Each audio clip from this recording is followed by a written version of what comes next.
Students, BCom part second की class में आपका स्वागत है। आइए सबसे पहले हम बात करते हैं, जैसे कि आपको ध्यान है कि आपको 3 सब्जेक्ट इसमें पढ़ने होते हैं जो आपने फर्स्ट ईयर में पढ़े थे, ABST, बिजनेस एडमिनिस्ट्रेशन और EAF। तो हम बात करते हैं ABST सब्जेक्ट और उसमें कौन कौन से पेपर है, उनका सिलेबस जो है वो बीकॉम पार्ट सेकंड के लिए आपके क्या होगा। तो फर्स्ट ईयर में तो क्या था कि ABST सब्जेक्ट में 2 पेपर हुआ करते थे, business statistics and financial accounting. लेकिन सेकेंड ईयर में क्या होगा कि ABST सब्जेक्ट में आपको 3 पेपर पढ़ने होंगे। फर्स्ट है इनकम टैक्स, आयकर, सेकेंड पेपर आपको पढ़ना होगा पोस्ट अकाउंटिंग, लागत लेखांकन, और थर्ड पेपर आपको पढ़ना होगा कॉर्पोरेट अकाउंटिंग, निगम लेखांकन। तो सबसे पहले हम जानेंगे सिलेबस इनकम टैक्स का, और जैसा कि आपको ध्यान है कि सिलेबस जो है वो आपका 5 यूनिट में डिवाइडेड है। तो यूनिट फर्स्ट जो है उसमें आपकी क्या क्या सिलेबस होगा, तो इसमें आपके होगा introduction and definitions, income tax जो है उसके बारे में जो भी बेसिक इन्फॉर्मेशन है, जो टर्म्स इसमें यूज होंगे, उन सब के बारे में जो जानकारियाँ हैं वो यूनिट फर्स्ट में मिलेगी आपको इस टॉपिक में। सेकंड जो इसमें टॉपिक होगा रेसिडेंस एंड टैक्स लायबिलिटी, निवास स्थान एंड कर दायित्व। थर्ड इसमें टॉपिक होगा एग्जम्प्टेड इनकम, कर मुक्त आय। तो ये जो 3 टॉपिक हैं ये तो आपके होंगे यूनिट फर्स्ट में। सेकंड यूनिट जो है उसमें आपको जो टॉपिक देखने हैं, फर्स्ट आ जाएगा इनकम फ्रॉम सैलरीज, वेतन से आय। सेकंड टॉपिक इसमें होगा इनकम फ्रॉम हाउस प्रॉपर्टी, मकान संपत्ति से आय। थर्ड टॉपिक होगा इसमें ये यूनिट सेकंड में आपको केवल 2 टॉपिक देखने हैं। यूनिट थर्ड जो है उसमें हमें देखने हैं income from business and profession, व्यवसाय और पेशे से आय। इनकम फ्रॉम कैपिटल गेन, पूंजीगत संपत्ति से आय। डेप्रिसिएशन, ह्रास, मूल्यह्रास जो होता है वो भी हमें इसी टॉपिक में देखना है।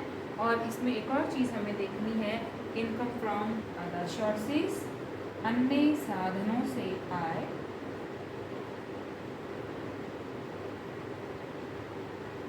और लास्ट टॉपिक जो है इस थर्ड यूनिट में है डीम्ड इनकम, मानी गई आय। तो इन सब के बारे में डिटेल में हम आगे देखेंगे। पहले हम ये देख रहे हैं कि सिलेबस जो है वो आपको क्या क्या देखना है, कौन कौन से टॉपिक जो है वो आपको इनकम टैक्स में बीकॉम पार्ट सेकंड में पढ़ने हैं। तो 3 यूनिट के बारे में हमने देख लिया, और फोर्थ और फिफ्थ का भी हम सिलेबस देखते हैं। तो यूनिट 4 और 5 में आपको देखना है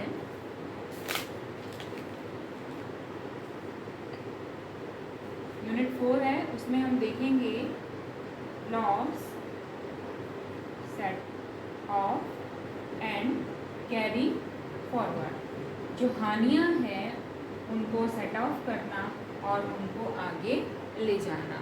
फिर देखेंगे डिडक्शंस फ्रॉम टोटल इनकम, आपकी जो कुल आय है उसमें से कटौतियां कौन कौन सी हैं।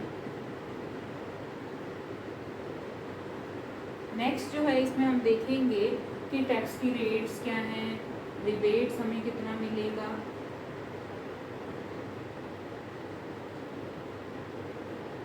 और नेक्स्ट टॉपिक इसमें है आपके असेसमेंट ऑफ इंडिविजुअल व्यक्तियों का कर निर्धारण, असेसमेंट ऑफ इंडिविजुअल्स, व्यक्तियों का कर निर्धारण। तो यूनिट 4 में हमें 4 टॉपिक देखने हैं। सेट ऑफ लॉसेस, मतलब हानियों की जो पूर्ति कैसे करेंगे और उनको आगे कैसे ले जाना है।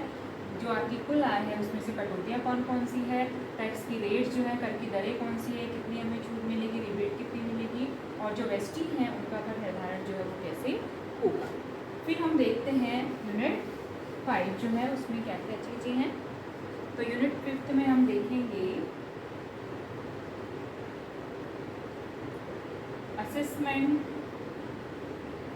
Of HUF Hindu undivided family, Hindu अविभाजित परिवार का कर निर्धारण, असेसमेंट ऑफ पार्टनरशिप फर्म,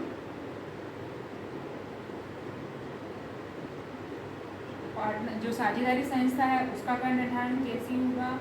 और इसमें हम देखेंगे TDS tax reduction at source, उद्गम स्थान पर कर की कटौती। और एक इसमें देखेंगे हम एडवांस पेमेंट ऑफ टैक्स, कर जो है उसका अग्रिम भुगतान कैसे करना है। तो कुल मिलाकर ये 5 यूनिट है आपके सिलेबस में इनकम टैक्स में, जो हमें आपके बीकॉम पार्ट सेकंड में पढ़नी है। तो हम शुरुआत करेंगे यूनिट 1 से।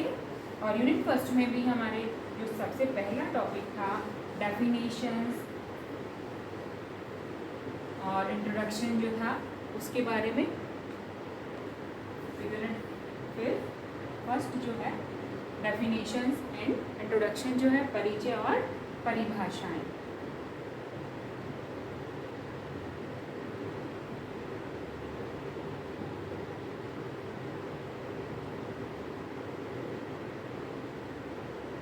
इंट्रोडक्शन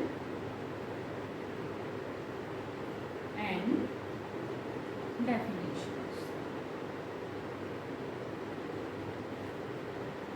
देखिए बच्चों, इनकम टैक्स का जो पेपर है वो हार्ड नहीं है, बस इसमें आपको रेगुलरिटी जो है वो ज़रूर रखनी पड़ेगी। जो आप स्टडी कर रहे हैं उसमें कंटिन्यूसली आपको रखनी होगी। अगर क्योंकि इसमें जो चीज़ें हैं वो डेफिनेशंस और ये सब बिल्कुल आपके लिए नया है, आपने पहले 11th-12th में ये सब चीज़ें नहीं पढ़ी हुई, तो आपके लिए बिल्कुल नया टॉपिक है। तो आपको थोड़ा बस ध्यान से पढ़ना है, बाकी पेपर जो है ये हार्ड नहीं है।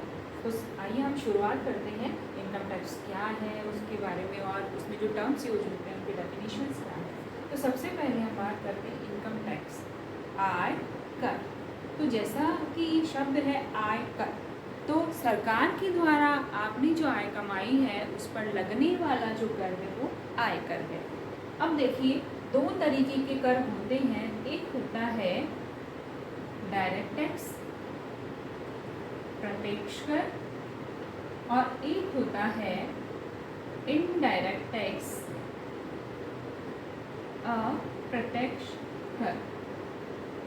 तो डायरेक्ट टैक्स में तो इनकम टैक्स जो है वो डायरेक्ट टैक्स है। अब डायरेक्ट टैक्स क्या है, प्रत्यक्ष कर क्या है। तो प्रत्यक्ष कर में क्या होता है कि 2 चीज़ें होती, इंसिडेंस और इम्पैक्ट, कराघात और करापात। आपके लिए ये दोनों वर्ड भी नए हैं, incidence and impact of tax, कराघात और खरापात। इसका मतलब क्या होगा कि डायरेक्ट टैक्स क्या होता है कि जिस व्यक्ति की इनकम पर ये टैक्स लगाया जाएगा, टैक्स चुकाना भी उसी को है, वो किसी और से इसकी वसूली नहीं कर सकता। जैसे मेरी आय है तो उस पर जो टैक्स लगेगा वो डायरेक्ट टैक्स है, उसमें मुझे ही चुकाना है। मैं किसी और से ये नहीं कह सकती कि मेरी आय पे इतना टैक्स लग रहा है तो आप मुझे दीजिए।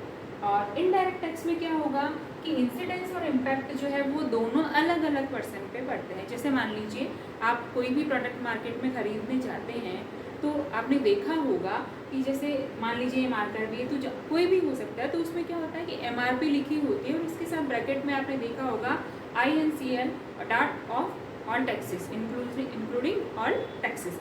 तो उसमें क्या होता है कि जैसे मान लीजिए ये मार्कर है, ये मान लीजिए 50 रुपये का है, तो इसकी जो प्राइस है MRP 50 रुपये, उसमें टैक्स भी इंक्लूड है। तो जो मैन्युफैक्चरर को जो टैक्स देना पड़ रहा है, जो इसको बना रहा है उसको जो टैक्स देना पड़ रहा है, वो वसूल इसको किससे कर रहा है, कस्टमर जो उससे परचेज कर रहा है, वो उसकी प्राइस में, उसकी कॉस्ट में उसको जोड़कर उनसे ले रहा है। तो अप्रत्यक्ष कर क्या हुआ कि उसमें दोनों अलग अलग पे इंसिडेंस जो है, प्रभाव जो है वो किस पे, इम्पैक्ट जो है वो किस पे पड़ा, सामने वाले पे, कस्टमर पे, और चुका कौन रहा है, मैन्युफैक्चरर। ठीक है, तो आयकर जो है वो कौन सा कर है, डायरेक्ट टैक्स है, प्रत्यक्ष कर है, जिसकी आय पर लगाया जाता है वो उसी को चुकाना होता है। अब इनकम टैक्स जो है वो कब बना और क्या इसके मतलब टर्म्स कौन कौन से यूज़ होंगे इसमें, वो हम डिटेल में देखेंगे बाद में कल के वीडियो में। Thank you.